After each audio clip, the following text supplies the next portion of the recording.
You're listening to a podcast from 702. 702. World of Work. Time for our World of Work feature now. We do this every single Tuesday after the news at 11 o'clock. And today on our World of Work feature, we are talking about the benefits and the importance of loving your job. Whether you are running a business or working within one, when you enjoy your work, that work life plays a big part in having greater happiness in your life as a whole. And being happy at work and loving what you do is an overall productivity booster, and it enhances your performance. I wanna take calls from some of you. If you really love your job, tell me what do you love about your job, right? Do you love what you're doing? What do you love the most about your job? And how does that impact generally on your life? And how do you motivate yourself when you feel unmotivated about your job? I want us to look at these benefits of loving your job. Telana Simpson is a Transformational Courage Coach. Telana, thank you so much for making time. Good morning. Good morning, Clement. Thank you as well. So, how do you know you love or hate your job? Maybe that's where we should start. so I can decide if I'm loving this job or not. Yeah, it's a good place to start, because what do we mean by loving our job? Because it's not just that the job is like a party and you go and have a good time. Part of it is enjoying the actual work and the environment you're in and the people that you engage with. But the way I look at it is loving your job is there's an element of it that is you find challenging, but you're also competent enough. And that's like the sweet mix of challenging in that it stretches you enough, that it engages you. You want to learn more, it stretches you, but you have enough competence that you can actually perform and learn and keep up with the job. Okay. And that brings a really interesting mix to enjoying work. Oh, wonderful. I can safely say, Telana, I do love my job then, based on your definition of loving your job. So what are the benefits, Telana? So if I love my job and I'm finding it interesting, it's challenging. Yes, it's going to be stressful sometimes, but I'm still committed. I love it. What are the benefits generally on my life, broadly speaking? So I think the most important one is that you're enjoying your life. I mean, we spend most of our time at work. Most of our working hours are engaged in some means of work. So if you're not enjoying it, it can, we're not having a good life. So we want to be able to enjoy our life. So work is a big part of that. But also it's like energizes us. It's like a positive feedback loop. The more productive and engaged we feel at work, the more we want to jump out of bed and get to work in the morning. The more we enjoy life, it actually also affects our relationships, because then we can go home and we're in a happier mood because we just enjoyed the last 8 hours we spent at work. There's also big health benefits to it, because the stress that comes from not enjoying work can actually have a big impact on our body in that. I'm not sure if you're aware that Monday morning is actually the most common time for heart attacks. It's found in the research that people are so stressed and hate their job so much that they can't bear the thought of Monday morning, and then having to face a job they don't enjoy can actually lead to heart attacks. So that's the most common time that heart attacks seem to occur. So we've got to learn to find ways to engage in our work in a way that allows us to be stretched, but in a healthy way, so that we can look after ourselves physically and mentally and emotionally. Yeah. Again, I think another part is the more productive we are, the actual more confidence we get. Confidence is a wonderful quality, because as we engage with work, we develop skills and abilities, and that feeds our self-confidence, but also our confidence in that area of work. There's someone who's probably listening to us and they're thinking, I'm doing what I'm doing because I just want to pay the bills. Is it even possible for me to fall in love with this job? I mean, in that case, how do you advise the person who says, I'm doing this because I just want to pay the bills? It doesn't really excite me. It doesn't make me happy. I'm likely going to be one of those people who walk in at work on a Monday and I'm too stressed because I don't want to be here. What can they do? So the first thing for me would be to ask them to try and find some meaning in the work that they're doing. Because that balance between challenging and competence is actually a balance between meaning and performance. So usually when someone is just like in survival mode, they're just doing this job to pay the bills, to survive, there's not much meaning in what they're doing. So one way is to ask, well, what does this kind of work do? What's important about it? What is significant? And you usually get an answer, and you can ask them what's significant about that answer. And it's called a ladder of intentionality. If you go up and keep asking what's important about that, and when I get that, what does that give me? You'll actually find that you start unpacking the layers of meaning and intentionality, the layers of purpose behind what you do. And that brings a lot more energy and focus to what you do, even if the only intentionality is it pays my bills. So what's important then about paying your bills? Then we get to survive as a family. What's important about surviving? Well, if we can survive, hopefully we can get better and start thriving. So you'll find you just got to get conscious of something that gives you meaning. And if you absolutely cannot find it in your work, I would really encourage that you start the process of looking for work that you can find more meaningful. Or look outside of work for meaning. Because then maybe you are just doing the work to cover your cost of living, but maybe it frees you up for, like a Saturday, to go and do volunteer work at the orphanage down the road. And that you will find meaningful. If we can find some kind of meaning, but I think part of your question is in the actual job. It's to look at how can I add more value to this work? Even if it's not just the work, maybe it's the people you work with. Maybe just by being more cheery and asking about other people's lives, you're actually contributing something to that person's quality of life. That can bring a sense of meaning to the work that you're doing. Yeah. I'm going to take some calls on 011-883-0702. Do you like your job? Do you love your job?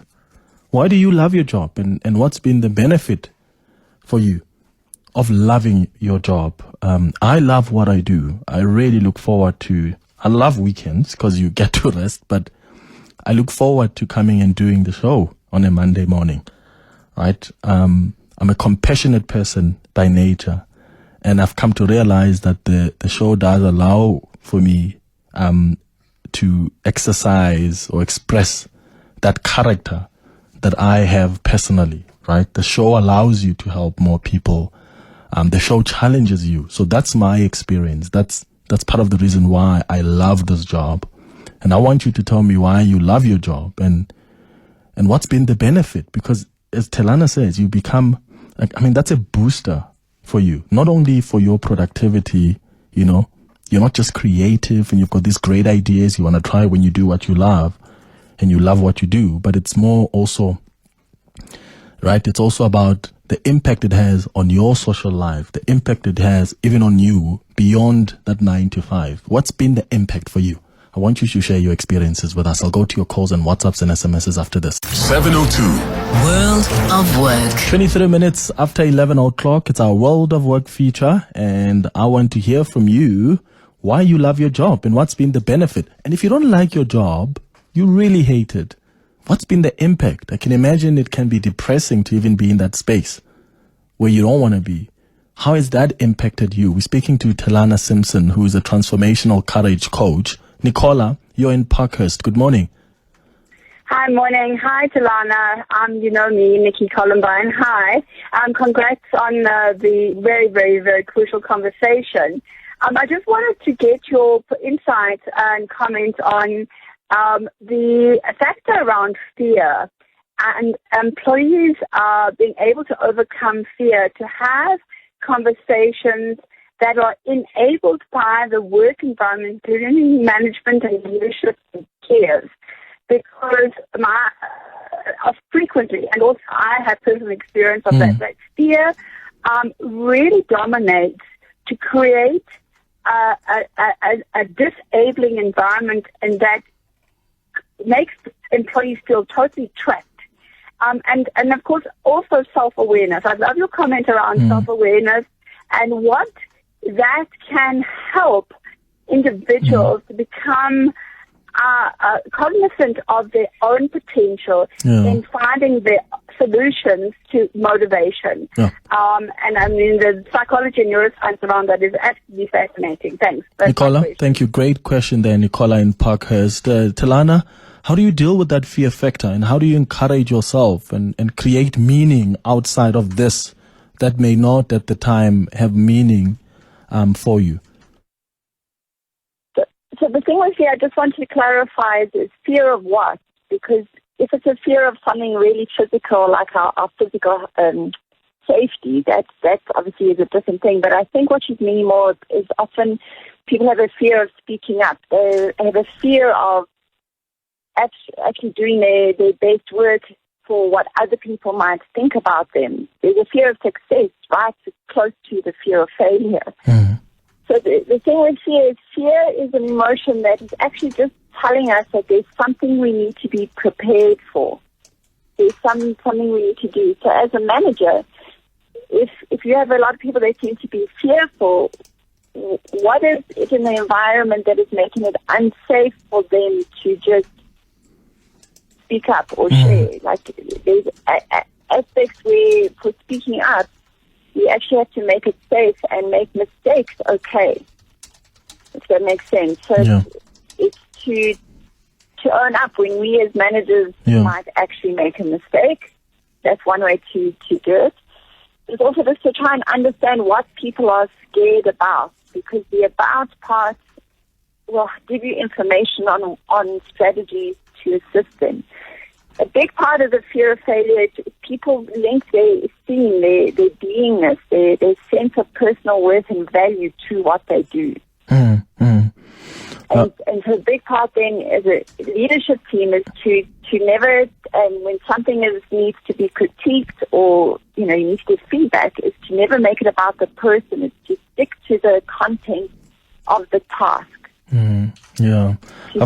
So we need to develop your report writing skills, not this report and you are terrible at. I've got Zalaika on Twitter who says, Clement, I love my job. I like solving problems, having some autonomy. And right now I'm even blessed with very good colleagues, so I couldn't be happier. We've got Reverend Chris Matebula as well on the line from Kempton Park. Reverend, good morning. Hey, Clement, good morning to you, man. Great show, eh? Thank you, Rev. Yeah, lovely. I also love my job. The beauty of what I do as a pastor, obviously counseling, encouraging people, life coaching, and preaching. I mean, just last Sunday, 2 youngsters come to me and say, Pastor, you won't believe this. This is what you have done for us while we were still young after passing matric. Now we are medical doctors. We just came to say thank you to you for your giving, your advice, your encouragement, so it is not more about getting money, but when you transform the lives of people and the lives of people are becoming better and we are building a better nation, for me, that gives me, a joy and that peace. So that is why I love my job, man. So I just thought I needed to share that. That's wonderful, Rev, and that's wonderful. And Telana speaks about you creating meaning out of your job. And when your job has that meaning, it's just incredible. Thanks for calling us, Reverend Chris Matebula. More of your voice notes coming through. I think I have a situation with my job. I don't think I really hate it, but I am quite exhausted. Like with the way that I've been working, sometimes it gets very busy that it's very exhausting, and it gets to a point where you get very tired that you're not longer productive anymore, and then you start working slow, and it becomes very scary on Sunday nights when I think of tomorrow I need to go to work and I haven't finished this and that from last week, and it's just, it's terrible. So I don't know whether I hate it or what must happen. Oh, yeah. That's going to be a tricky one, hey, Telana? Because he says he doesn't really hate the job, but it can really be exhausting. It really gets busy at times, and often there's an impact on productivity levels, and on Sundays he really gets anxieties and he's now worried about the Monday. So what is that? Could it be exhaustion?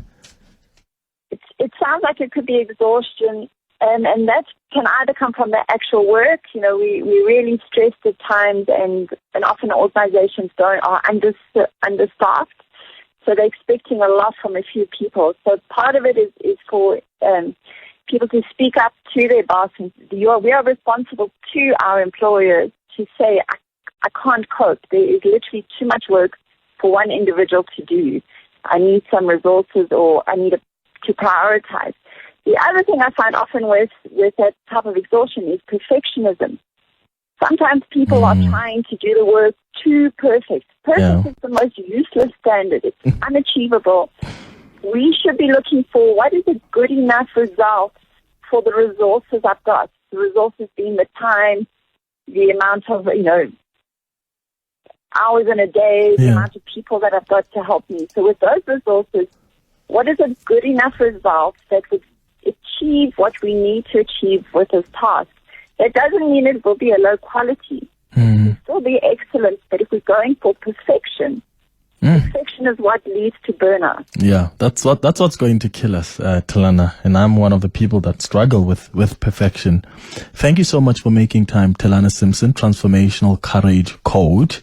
And I hope this is helping you on how you can even create meaning out, with what you are doing now currently.